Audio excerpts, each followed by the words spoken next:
As you can see, I have provided everything a child might need.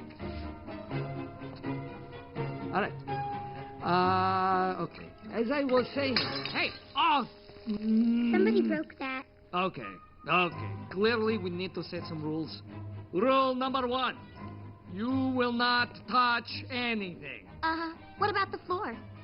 Yes, you may touch the floor. What about the air? Yes, you may touch the air. What about this? Ah! Where did you get that? Found it. Okay, rule number 2, you will not bother me while I'm working. Rule number 3, you will not cry, or whine, or laugh, or giggle, or sneeze, or burp, or fart. So, no annoying sounds, right? Does this count as annoying? Very. I will see you in 6 hours.